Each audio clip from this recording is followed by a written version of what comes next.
Bonjour à tous. Alors les vidéos à chaud dans l'actualité, pour moi, ont souvent peu d'intérêt parce qu'on n'a pas le recul nécessaire et suffisant. Cependant, bien sûr, des tas de personnalités sur YouTube en font leur fonds de commerce et c'est très bien pour eux, pas de souci. Mais moi, c'est vrai que j'aime que vous pensiez par vous-même. Je vous respecte, je ne suis pas le grand Manitou qui va tout vous apprendre. Comme je vois que les tournures actuelles soucient beaucoup de monde quand même, je vais essayer de brièvement dire ce que j'en pense. Je vous demanderai de bien m'écouter entre les lignes, si j'ose dire. Premièrement, une guerre mondiale, telle que vous pouvez l'imaginer de la pire des façons, n'arrivera pas. Personne n'a intérêt à ce que le monde entier périsse sous une pluie nucléaire, parce qu'il n'y aurait plus rien ni personne à exploiter, ce qui serait de peu d'intérêt pour les élites et les multinationales. Et ce n'est pas Musk ou d'autres qui pourront créer un nouveau monde et exploiter des ressources, tout seuls, sur Mars ou ailleurs, quelle que soit leur utopie. Par ailleurs, ceux qui nous surveillent n'autoriseront jamais cela. Tous les grands discours, aussi risqués et audacieux soient-ils, même parfois ceux qui sont à la limite d'un incident diplomatique, n'est que du théâtre pour montrer les dents et pour entretenir la juteuse affaire qu'est une guerre, ou un simulacre de guerre. Quand Monsieur M dit qu'il y aura une menace pendant plusieurs années encore, avant que la Russie ne se pacifie éventuellement, il est juste en train de justifier les budgets militaires croissants de notre pays et de tous ceux de l'Union européenne par rapport à une menace initiale qu'ils ont grandement contribué à créer ou à développer. Madame Ursula va d'ailleurs ratifier une petite astuce comptable, les budgets militaires n'apparaîtront plus dans les déficits enregistrés des États. Ainsi, ils sortent des lois qu'ils se sont eux-mêmes fixées, amende en cas de dépassement de déficit, etc., etc. On peut se demander pourquoi ils n'ont pas fait ça pour les budgets de la santé ou de l'éducation. Hein, mais ça rapporte moins que la juteuse guerre. Par ailleurs, ne croyez pas que quelconque dirigeant, y compris Monsieur M, ait toutes les cartes en main, ou la totalité de la vision d'ensemble. Comme ils sont eux-mêmes utilisés comme des pions, ils s'entretiennent quand même dans l'idée, alors ils sont encouragés par les rapports que leur remettent les états-majors, que Monsieur P ou Monsieur T vont continuer à être une menace. Donc, Monsieur M essaye de leur faire peur en disant qu'on a des gros bras nous aussi. Simple stratégie militaire. D'ailleurs, venons-en tout de suite à l'essentiel, pour les plus cartésiens d'entre vous. Notre pays dispose de la dissuasion nucléaire, mais aussi de la Légion étrangère, rappelons-le, qui est, je pense, la première force militaire au monde en termes de compétences, en plus de l'armée régulière.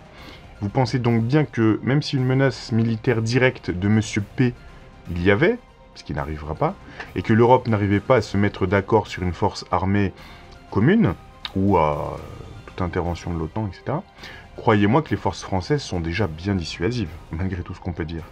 Même le manque de budget de moyens qui était là ces dernières années est en train d'être comblé par l'augmentation croissante du budget qui leur est alloué. Aussi, dites-vous bien que Monsieur P a déjà eu suffisamment de pertes, quand même, environ 150 000 à 200 000 hommes morts entre les militaires et les civils, on n'a que des estimations, pour ne pas être exhausted, comme on dirait dans le jeu militaire victorien. En plus de ce que lui coûtent les sanctions et blocus économiques. Donc, quand je dis exhausted, c'est fatigué au niveau militaire. Il y a un moment, il faut que les choses se terminent, quoi, pour tout le monde. Voilà. Alors oui, les guerres, ça rapporte, ils ont réussi à vendre leurs ressources naturelles aux pays d'Asie, etc. Mais n'oublions pas que leurs réserves de liquidités en devises étrangères ont pas mal fondu depuis 2014. C'est un euphémisme. L'Europe s'est ruinée, elle aussi, même si certains se sont enrichis dans le privé, etc. Donc tout le monde a envie de clore ce dossier, a priori. Ajoutons que Monsieur T est la plus grande réussite de Monsieur P et de l'ex-KGB. Je suis intimement convaincu qu'après s'être fait dominer économiquement et politiquement pendant des décennies, l'esprit qui subsiste de l'URSS a réussi à complètement retourner la situation. Et j'oserais rappeler qu'il y a beaucoup de gens d'ex-KGB ou de gens qui travaillaient pour l'Union soviétique qui sont toujours là aujourd'hui dans d'autres institutions, enfin, vous voyez, qui ont d'autres postes, bien évidemment. Et quand je parle de cet esprit qui subsiste de l'URSS, il possède, je pense, la meilleure force de renseignement au monde, toujours aujourd'hui, plus compétente peut-être que celle des USA, malgré tous leurs moyens. Je répète donc, Monsieur T est peut-être une des plus grandes réussites de Monsieur P. Quand un pays comme les USA s'occupe trop de l'extérieur, des affaires extérieures, trop de bases militaires à l'étranger, trop de magouilles secrètes pour déstabiliser les autres pays, qu'ils ont peut-être fini par être moins vigilants à ce qu'il se passait à l'intérieur de leur propre pays.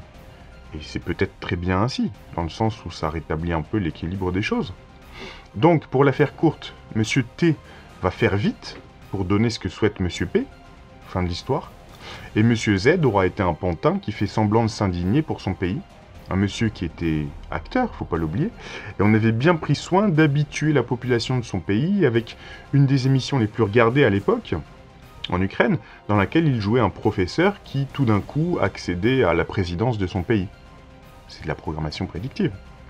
Quand je dis que Monsieur Z ne se soucie pas tant que ça de son pays, c'est qu'il savait très bien, avec les dirigeants européens, que si l'UE et l'OTAN avaient rassuré Monsieur P dès le début que l'Ukraine ne rentrerait pas dans l'OTAN ou dans l'UE, il n'y aurait peut-être pas eu tous ces morts. Il aurait aussi fallu qu'il n'y ait pas eu toutes ces agitations créées peut-être par l'extérieur, comme la révolution orange en 2004, tout près des frontières, ce qui a bien sûr été vu comme des provocations répétées par le pays voisin, avec des ingérences extérieures de qui on sait. Hein. Bref, je disais donc que si vous n'étiez pas encore rassuré, à un niveau basique, à un premier niveau de lecture, si Monsieur P a eu du mal, déjà avec un pays de 40 millions d'habitants qui a un budget militaire 4 fois inférieur à celui de la France, et c'est normal qu'il ait eu un peu plus de mal avec toute l'aide militaire que les Occidentaux ont apportée aux forces ukrainiennes, il aurait encore plus de mal face à ne serait-ce qu'un pays comme la France qui a 20 millions d'habitants en plus, une des forces d'élite militaires les plus efficaces au monde. Aigle 20, répétez. Impeccable, excellent, Reçu. Feu. Tu confirmes, véhicule détruit, correct? ouais, correct, personnel débarqué qui récupère la munition. Feu.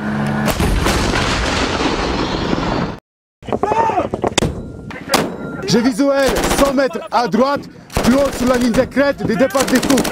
Préparez 6 par pièce. On en a repéré 2 au total. À droite.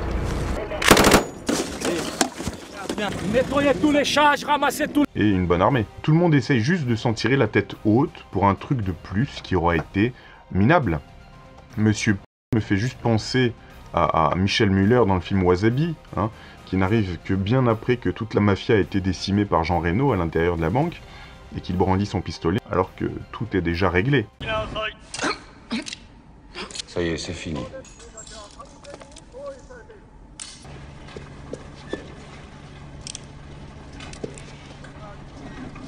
Attendez-moi. Quant aux USA, rappelez-vous qu'ils sont toujours rentrés dans une guerre pour une bonne raison. La première leur a permis de devenir premier stock d'or mondial. La deuxième leur a permis d'envahir l'Europe avec leurs produits culturels et de consommation, et aussi de nous prêter de l'argent pour tout reconstruire, au passage. Et là, maintenant, ils veulent récupérer leur part du gâteau avec des ressources naturelles.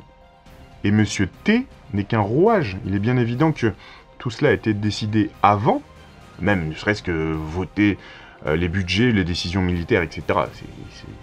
On n'est pas dans le complot, là, c'est la réalité. C'est-à-dire que ça a été voté sous l'administration de Monsieur B, qui aurait dû peut-être aller en maison de retraite plus rapidement.